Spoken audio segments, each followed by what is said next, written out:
तो यहाँ पे हम एक इंडक्टर ले रहे हैं, और जब हम एक इंडक्टर यानी कि जो नॉन कंडक्टर है उसको हम बैटरी से कनेक्ट कर देते हैं, then it will become an inductor. यानी कि इंडक्टर यानी सोलेनॉइड हो सकता है, यहाँ पे सोलेनॉइड हो सकता है यहाँ पे, ठीक है। ये एक डिवाइस होता है जो कि मैग्नेटिक एनर्जी को स्टोर करेगा अपने अंदर, ठीक है। ये डिवाइस मैग्नेटिक एनर्जी को अपने अंदर स्टोर करेगा।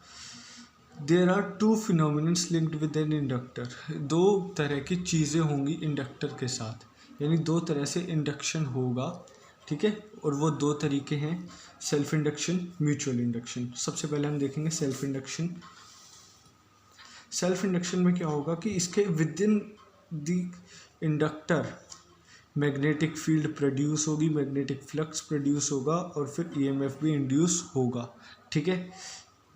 देखो यहाँ से जब हम ये सोलेनॉइड दे रखा है, ये सोलेनॉइड के अंदर से जब हम बैटरी कनेक्ट कर देंगे या फिर कोई और भी एसी डीसी जो भी करंट हम कनेक्ट करेंगे, तो यहाँ से करंट फ्लो होगा और ऐसे ऐसे जाएगा, ठीक है। ये मैग्नेटिक फील्ड्स हैं, ठीक है। तो जब ये यहाँ से मैग्नेटिक फील्ड प्लस पास होंगी, प्रोड्यूस होगी, तो यहाँ से मैग्नेटिक फ्लक्स पास करेगा। जैसे यहाँ पे ये लिखा हुआ है, when changing current pass through a coil.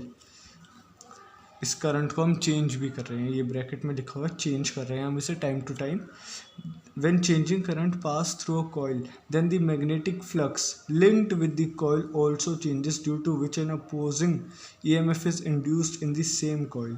This induced EMF is known as self induction EMF और बैक EMF। इसका मतलब ये है कि जब हम इसमें से करंट चेंज करेंगे तो इसकी मैग्नेटिक फील्ड चेंज होगी, और मैग्नेटिक फील्ड चेंज होगी तो इसका EMF भी चेंज होगा, और इसका मैग्नेटिक फ्लक्स भी चेंज होगा, और जिससे EMF इंड्यूस्ड होगा। मेरा मतलब ये था, ठीक है। और क्योंकि जब ये अगर बढ़ रहा होगा तो हमें कम करना है, अगर करंट बढ़ रहा होगा तो हमें कम करना है, और अगर कम हो रहा होगा तो हमें बढ़ाना है, ठीक है। तो जो फ्लक्स लिंक होगा विद द कॉइल, जो फ्लक्स इससे लिंक हो रहा है, ठीक है, विद इन द कॉइल हो रहा है, तो डायरेक्टली प्रोपोर्शनल होगा करंट इन द कॉइल। क्यों? क्योंकि जैसे करंट बढ़ेगा वैसे वैसे मैग्नेटिक फील्ड बढ़ेगी, वैसे वैसे मैग्नेटिक फ्लक्स बढ़ेगा, और जैसे जैसे फ्लक्स बढ़ेगा वैसे ही EMF इंड्यूस्ड होता जाएगा। ज़्यादा मैग्नेटिक फ्लक्स पास होगा तो ज़्यादा EMF इंड्यूस होगा, कम होगा तो कम मैग्नेटिक फ्लक्स इंड्यूस होगा, ठीक है। तो ये फ्लक्स लिंक को हम डिनोट कर रहे हैं फाई से, और I करंट के लिए है, और यहाँ पे कांस्टेंट को लाने के लिए ये L है कोफिशिएंट ऑफ सेल्फ इंडक्शन, मतलब ये इसका कोफिशिएंट है, या फिर सेल्फ इंडक्टेंस भी हम इसे सीधे तौर पे कह सकते हैं। ज़्यादा कन्फ्यूज होने की ज़रूरत नहीं, हम सीधे सीधे से सेल्फ इंडक्टेंस मानते हुए चलेंगे। तो देख, self induced EMF is given by, जो EMF है वो ऐसे, उसका फॉर्मूला ये है, ये सबसे पहला फॉर्मूला EMF का, change in magnetic flux upon में चेंज इन टाइम, ठीक है। अब यहाँ पे EMF, अभी मैं पीछे वाला फॉर्मूला दिखा देता हूँ। ये माइनस डायरेक्शन बता रहा है, ये जो माइनस है ये डायरेक्शन को बता रहा है, ठीक है। और यहाँ पे -L, क्योंकि यहाँ पे ये देखो, यहाँ पे पीछे phi is equal to LI था, तो यहाँ पे हमने फाई की वैल्यू रख दी, तो -L di/dt हो गया, ठीक है। अब हमने क्योंकि इसका मैग्नीट्यूड निकालना था तो हमने इसका मोड लगा दिया, और E is equal to L di/dt हो गया। अगर current 1 ampere per second pass कर रहा है तो ये self inductance is equal to हो जाएगा EMF induced in the self inductor. Self inductance is equal to induced EMF if rate of change of current in the coil is 1 ampere per second. तो ये जो EMF है self inductance की, वो 1 second पर ये हो जाएगी, ऐसे यूनिट होगी हेनरी ऑफ सेल्फ इंडक्टेंस, ठीक है। Expression of self inductance of long solenoid. Long solenoid मतलब जो R है वो बहुत छोटा है लेंथ के मुकाबले, R बहुत छोटा है लेंथ के मुकाबले।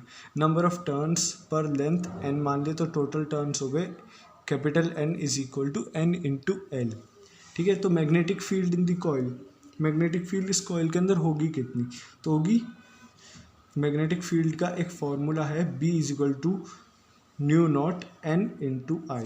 यहाँ पे ये न्यू नॉट एक कांस्टेंट है, N जो है वो नंबर ऑफ टर्न्स है पर यूनिट लेंथ, और I जो है वो करंट है। ठीक है, तो magnetic field link with the coil, ये भी एक फॉर्मूला है N = BA।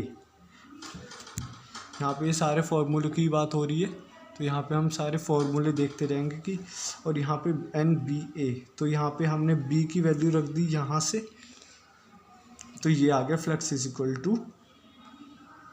New naught N² ALI। अब अगर हम यहाँ से बात निकालें, यहाँ पे दिख रहा होगा फ्लक्स = LI। अब फ्लक्स = LI है, तो L = फ्लक्स बाय करंट हो गया, तो यहाँ से L की जो वैल्यू निकल गई वो ये निकल गई, mu naught N² AL। L is directly proportional to capital L। यहाँ पे ये दोनों जगह, ये वाला यहाँ पे परपेंडिकुलर आ रहा है, मतलब डायरेक्टली प्रोपोर्शनल आ रहा है, और यहाँ पे इन्वर्सली आ रहा है। दोनों जगह ये केस ठीक है, कोई दिक्कत वाली बात नहीं है। केस के हिसाब से अलग अलग डिपेंड कर रही है लेंथ, डायरेक्टली और इन्वर्सली। अब देख, एनर्जी क्या होती है? एनर्जी होती है मैग्नेट एनर्जी होती है जो वर्क डन होता है पर यूनिट टाइम। ठीक है, तो यहाँ पे ये dW/dt, ये जो W है ये वर्क है और ये पर यूनिट टाइम। ठीक है, = EI। E है यहाँ पे जैसे वोल्ट, जैसे फॉर्मूला है VI होता है। वर्क पावर होती है। देख मैं बताता हूँ, ये यहाँ पे थोड़ा कॉम्प्लिकेटेड लग रहा होगा, लेकिन ये है नहीं, इतना नहीं है। मतलब जो वोल्ट होता है उसको हमने EMF से रिप्लेस कर दिया। ठीक है, EMF से रिप्लेस हो गई आई ये रहा। ठीक है, अब पावर क्या होता है? पावर होता है वर्क अपॉन में टाइम। तो पावर की ये हो गई पावर, और ये हो गया EMF,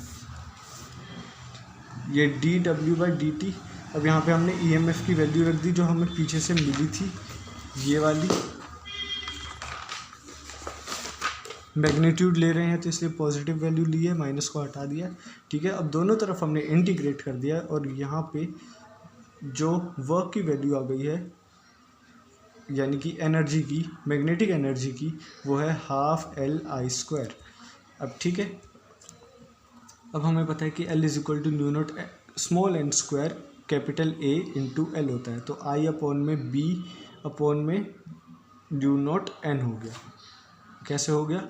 अब ये देख, ये यहाँ पे ये फॉर्मूला है ना, ये पूरा वो बन रहा है, B का फॉर्मूला बन रहा है। पीछे से देख लेना, एक सेकंड दिखा देता हूँ। ये पीछे से ये रहा, B का फॉर्मूला बन रहा है, न्यू नॉट NI। तो यहाँ से ये I बन गया। सॉरी डूड, देख ये वाला जो फॉर्मूला है ये ऊपर से आया है, ये वाला। ठीक है, L का ये फॉर्मूला हमने फाई की वैल्यू और I की वैल्यू रख के निकाला था। ठीक है, तो यहाँ पे यही वाला फॉर्मूला यूज़ हुआ है ये। ठीक है, फिर उसके बाद हमें पता है कि I जो है वो, I का जो फॉर्मूला होता है वो तो हमें पता है। जैसे फॉर्मूला तो ये था ना, B = I new naught N, ये था फॉर्मूला। तो अब हमने इसे रीएडजस्ट करके I की वैल्यू निकाल ली। अब यहाँ पे ये जो वर्क डन है वो ये रहा, हाफ इंटू, यहाँ पे हमने L की वैल्यू रख दी। L की वैल्यू ये रही, ये रहा L, और इसकी वैल्यू ये रही, इनटू I की वैल्यू ये रही। अब इसका स्क्वायर है, I का स्क्वायर है, तो यहाँ पे सारे का स्क्वायर कर दिया, तो फाइनल एनर्जी की वैल्यू आ गई ये। आई होप समझ में आया होगा ये, वरना एक दो बार पीछे करके देख लियो, क्लियर तो हो ही जाएगा। एनर्जी डेंसिटी की बात कर लेते हैं। एनर्जी डेंसिटी को हम डिनोट करेंगे U से। तो ये जो वर्क डन है, जो एनर्जी आई है अपॉन में वॉल्यूम, यानी कि ½V²/न्यू नॉट। ठीक है, अब हम देख लेते हैं म्यूचुअल इंडक्शन।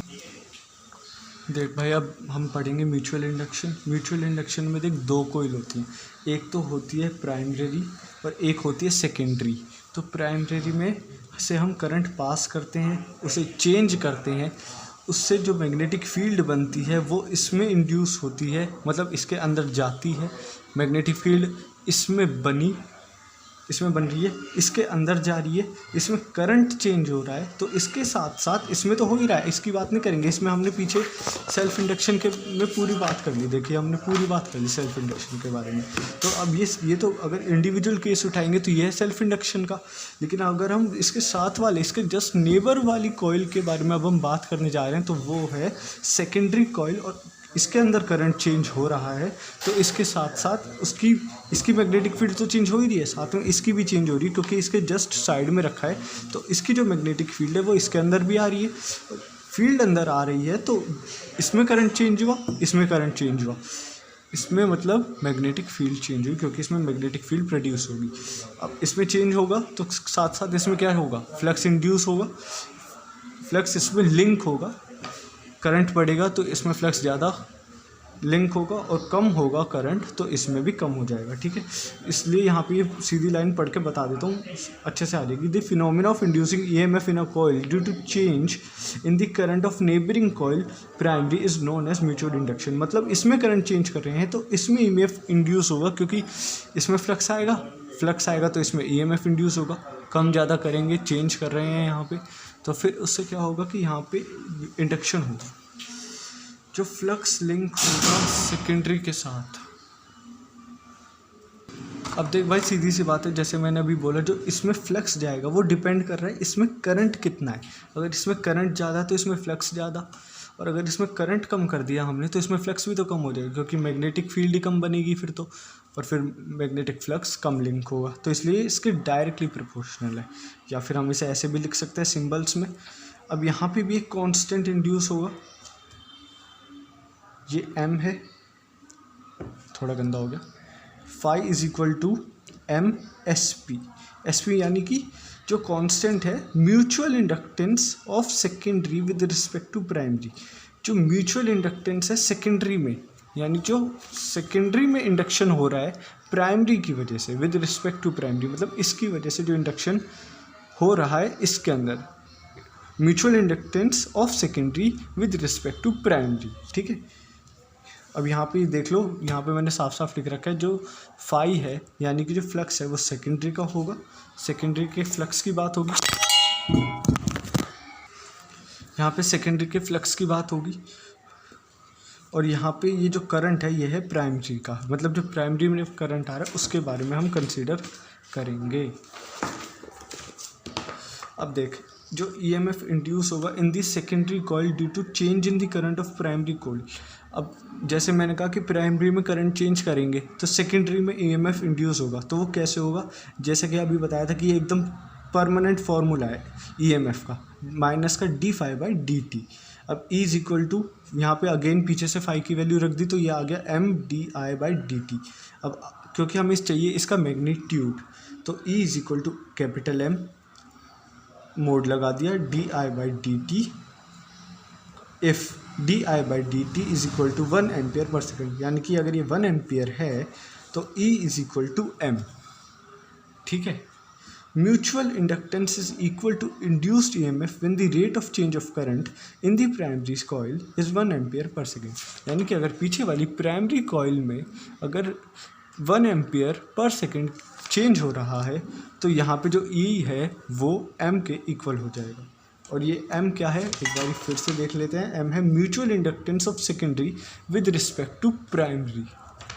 ठीक है, expression of mutual inductance of two long coaxial solenoids, यानी कि 2 सोलेनॉइड ले रहे हैं हम, जस्ट लाइक दिस, जैसे ये हो, ठीक है, ये हो गई। ठीक है, मान ली इसमें